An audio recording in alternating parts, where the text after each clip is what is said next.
রাত এখন প্রায় 1:30। এই রাতে এভাবে ঘুরে বেড়ানোর একটাই মানে হতে পারে, নিশাচর। হুমায়ুন আহমেদের হিমুর কথা মনে আছে? এই সব কিছুর সাথে একটা কানেক্টেড জিনিস আছে, সেটা হচ্ছে রাত।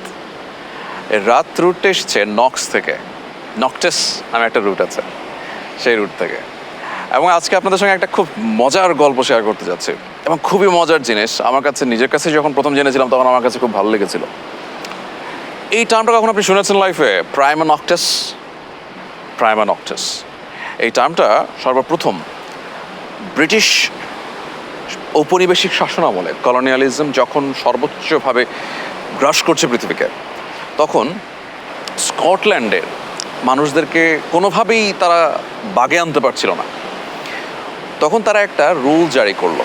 তারা বলল যে as we cannot beat them out or as we cannot sweep them out, we will breed them out. আমরা যেহেতু ওদেরকে মানে ঝেঁটিয়ে বিদায় করতে পারবো না, স্কটিশদের কথা বলছে, আমরা যেটা করব তাদেরকে আমরা জন্ম দিয়ে বিদায় করে দেব। If we can't get them out, we'll breed them out. এখন জন্ম দিয়ে বিদায় করতে গিয়ে তারা যে কথাটি বললো সেটা হচ্ছে ব্রিড দেম আউট। তো কি সেটা কি করবে? তারা করবে হচ্ছে তারা প্রাইমা নক্টিস একটা রুল জারি করলো। প্রাইমা নক্টিস নামটা ফলো করুন। নক্টিস যে রুটটা এসছে, নক্টিস নাইট থেকে এসেছে। নক্টিসের মিনিংই হচ্ছে নাইট। ওই নাইটের বা নক্টিসের মেইন রুট যেটা, সেটা হচ্ছে NOX থেকে এসেছে, নক্স থেকে। তো প্রাইমা নক্টিস মানে হচ্ছে, প্রাইমা মানে ফার্স্ট আর নক্টিস মানে হচ্ছে নাইট।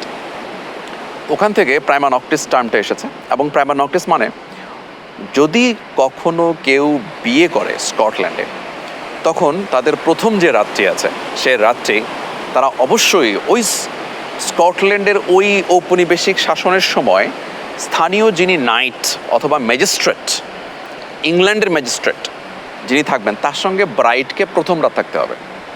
এবং ওই প্রথম রাত এই নামটাই হচ্ছে প্রাইমা নক্টাস, ফার্স্ট নাইট। ভেবে দেখুন, গা শিউরে উঠছে না?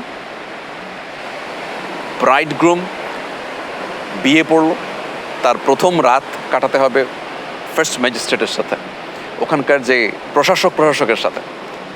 স্লেভারির একটা সীমা থাকা দরকার, কিন্তু সেখানে সীমাও ছিল না। যাই হোক, প্রাইমা নক্টিস নিয়ে কথা বলছিলাম আমরা, নক্টিস এবং নাইট নিয়ে কথা বলছিলাম। আশা করছি প্রাইমা নক্টিস মানে ফার্স্ট নাইটের ব্যাপারটা আপনারা বুঝতে পেরেছেন। এই নক্টিস থেকে যে রুটটি, সেই রুট দিয়ে আরও কিছু শব্দ আছে। সেই শব্দগুলোর মধ্যে আপনাকে একটা শব্দ আমি অবশ্যই শেয়ার করতে চাই, সেটা হচ্ছে প্রথম যে কথাটি শুরু করেছিলাম।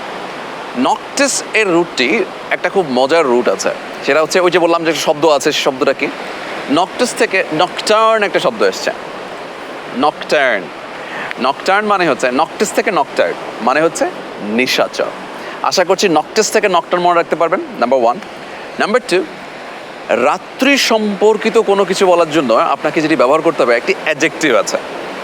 সেই অ্যাডজেক্টিভটাও হচ্ছে এই নক্টিস থেকে আসা, সেটি হচ্ছে নকটার্নাল। সামহাও আপনি রাতে রাত জেগে প্রেয়ার করার কথা ভাবছেন, তাহাজ্জুদ প্রেয়ার। তাহাজ্জুদ প্রেয়ারকে আপনি যদি ইংলিশে ট্রান্সলেট করতে চান, তাহাজ্জুদ ওয়ার্ডটা ইউজ করতে পারেন আপনি ডিরেক্ট, তাহাজ্জুদ প্রেয়ার। অথবা আপনাকে বলতে হবে কিন্তু নকটার্নাল প্রেয়ার, মানে গভীর রাত অথবা রাতের যে প্রেয়ারটা সেটা। সো এটা ছাড়াও যদি আপনি মনে করেন যে রাত্রিকালীন আপনার খাবার বলেন আপনি, তাহলে সেক্ষেত্রে আপনাকে বলতে হবে নকটার্নাল ফুড, অথবা আপনি বলতে পারেন নকটার্নাল ওয়াক। আপনি রাত্রিকালীন যে হেঁটে আসার ব্যাপার বলছেন, সেটা আপনি ইচ্ছে করলে বলতে পারেন নকটার্নাল ওয়াক। সো নকটার্নাল, রাত্রি সম্পর্কিত যে কোনো কিছু বলার জন্য আপনি বলতে পারেন নকটার্নাল। এই রাতে আমার সঙ্গে যিনি ক্যামেরার পেছনে দাঁড়িয়ে আছেন, উনি আমার nocturnal friend, nocturnal walking partner. আপনার নকটার্নাল পার্টনারকে কমেন্ট করুন নিচে। থাকুন লার্নিং উইথ শাহানের সঙ্গে। Thank you very much.